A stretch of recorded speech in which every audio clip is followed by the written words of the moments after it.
Say something? Hello, my name is Laura Gallagher and we are here to talk about Michelangelo. What about? What about him? He was an arrogant that did really great work. I'm not sure we should have that on YouTube, actually. That's probably not a good idea.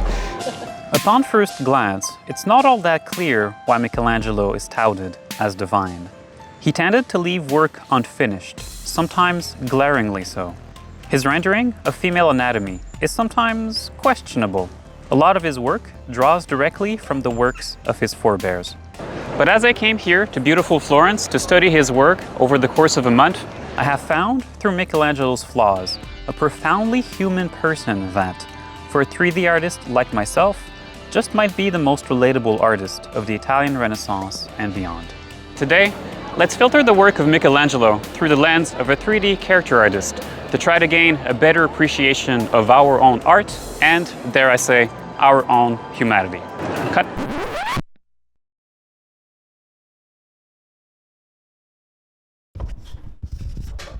If you watch too many YouTube videos like I do, this is the part of the video where we're supposed to resume the history of the topic at hand for 5 minutes straight by reading the Wikipedia page. Let's just cut all that out.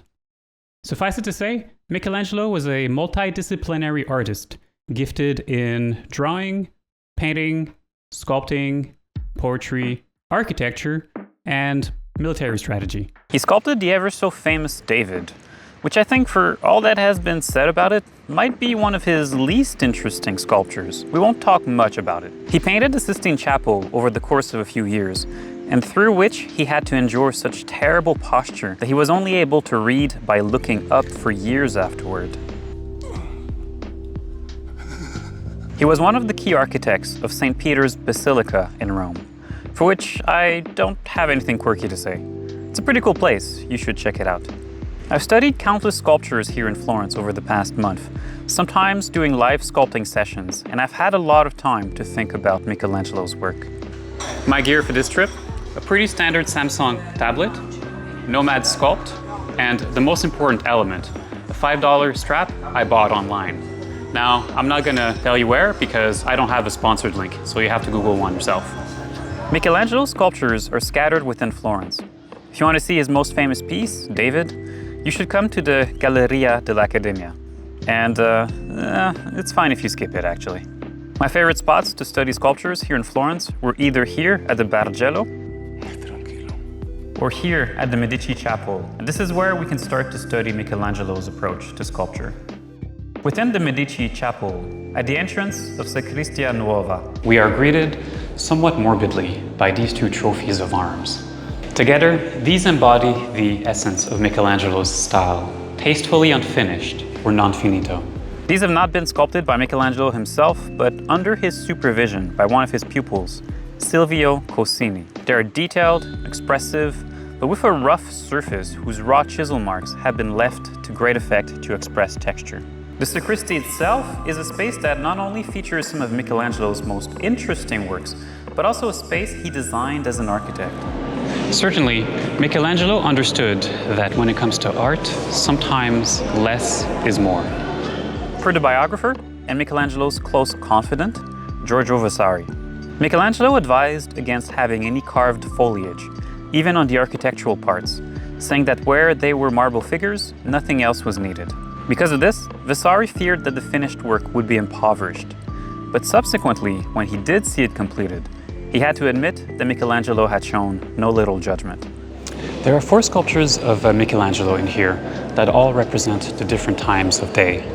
We have dusk, we have dawn. It's scripture. Day and night. 2 others represent deceased Medici family members, Duke Giuliano and Duke Lorenzo. And finally, the last sculpture is of the Madonna and Christ, flanked by 2 other works from Michelangelo's pupils. These 7 sculptures can all be considered finished to different degrees. There is Night, whose surface has been so polished that it can only think of the reflection of the moon over a still lake in the middle of the night. Today, its counterpart. As you can clearly see, the head has been left in a highly unfinished state. There are few finished statues to be seen of all that he made in the prime of his manhood, and that those he did finish completely were executed when he was young. For Michelangelo used to say that if he had to be satisfied with what he did, then he would have sent out very few statues, or rather none at all. Looking at the Madonna, we can appreciate a clear gradient of completion from head to toe in a way that helps to guide the eye towards the single point of focus of the sculpture, Christ. Here too, the feet are only blocked out and nothing more. The sculptures on both sides were done by Michelangelo's pupils and have been fully rendered, head to toe. So tell me, which is the work of the true master? As an artist working in games, I can only think of the countless examples of great concept art I've had the chance to work from, such as these artworks of Deus Ex, and how there too we can appreciate a gradient of completion and detailing from head to toe, or toe to head to be more exact, matched by a gradient of dark to light that guides the eye towards the character's head. Great concept artists already understand this concept of less is more.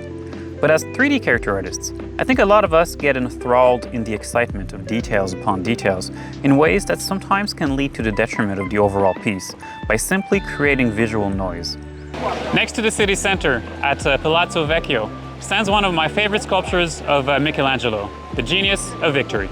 This sculpture features two figures, one youthful, agile, cunning, representing virtue, and the other old and constrained.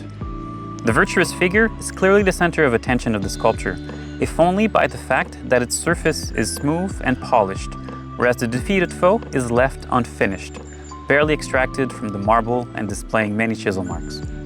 This certainly recalls the group of figures that Michelangelo created for the tomb of a pope that he never completed and are now commonly known as the prisoners, who seem to be fighting to extricate themselves against their marble. You can also see these at the Galleria Dell'Accademia, provided you're not afraid yourself of being a prisoner of the crowd. On Genius of Victory, Michelangelo is not afraid of leveraging the artifacts left by his tools to the advantage of the finished work. In the case of the defeated foe, the obvious chisel marks help to age the figure by giving a wrinkled look to the skin. We appreciate the same effect on the surface of the male figures at Medici Chapel, and how Michelangelo's tool marks give a rough texture to the resulting skin at a distance. As a 3D artist, this is something I have known about for years, and why I have a tendency to use the smooth brush as little as possible. The sculpting artifacts provide a nice texture to the model for free, even in the case of more realistic renderings, where they blend quite nicely with surface details. Michelangelo thus applied the concept of non-finito to different ends, sometimes to communicate which figure is most important in the group, sometimes as a way to add texture and details, and others to guide the eye from least important to the most important part of a figure. So the more I think about this question, what is a finished piece, the least interested I become in figuring out what the answer is, or what the point of the question even is. This veers into the philosophical, but it's also a question every artist has to ask themselves sooner or later when working on a piece. From a mere personal sketch to a full-blown production piece. When is it done? A piece could always be more polished, more detailed, more anatomically correct. But does it really matter? Sometimes it does. When working in video games, we have to deal with player expectations. That year after year, the characters in the games that people buy will be more detailed and higher resolution. This is in large part due to the economic imperatives of hardware manufacturers that want to justify selling new consoles every few years. The 60 gigabyte PlayStation 3 for $599 US. For an artist working in games, therefore, it sets a certain threshold when creating artwork where that artwork can be considered to have met those player expectations and therefore be considered finished. And therein, I think, lies the answer to the question, has it achieved its goal? If it did, then any extra work is for naught. With all this being said, there are a few curious instances of non-finito in Michelangelo's body of work, the head of day being one of them. This is one instance of non-finito that I cannot explain. At first I thought it might be because Michelangelo did not proportion his head properly in relation to the body, and simply preferred to leave the head unfinished instead of sculpting in details that would render Day's somewhat sunken head more obvious. When on revealing one of his figures, he saw the slightest error, he would abandon it and run to start working on another block, trusting that it would not happen again. But as one explores Florence, one eventually comes across this study in clay of Day by Niccolò Pericoli at the Bargello. And the artist clearly went further in expressing the details of the head than Michelangelo ever did. Yet a quick comparison of proportions revealed the same sunken effect on the clay model as in the original, without being overly bothersome. So surely Michelangelo could have pulled it off if he wanted to. And I wasn't able to find any authoritative information on why Day's head was left in such a state through the different biographies and analyses of Michelangelo that I have read. Your guess is as good as mine here. Let me know in the comments of the video, why do you think that Day's head was left in such an unfinished state? I had a great time putting together this video, but in true Michelangelo fashion, this video is non-finito. I'll be recording a part 2 where I'll be talking about how Michelangelo was favoring expression over reproduction, and we'll be tracing the influence of Michelangelo's art style throughout the different art movements that followed the Renaissance, such as Mannerism and Baroque. So if you want to make sure not to miss that, like this video, subscribe to the channel, and I'll see you all next time. Take care.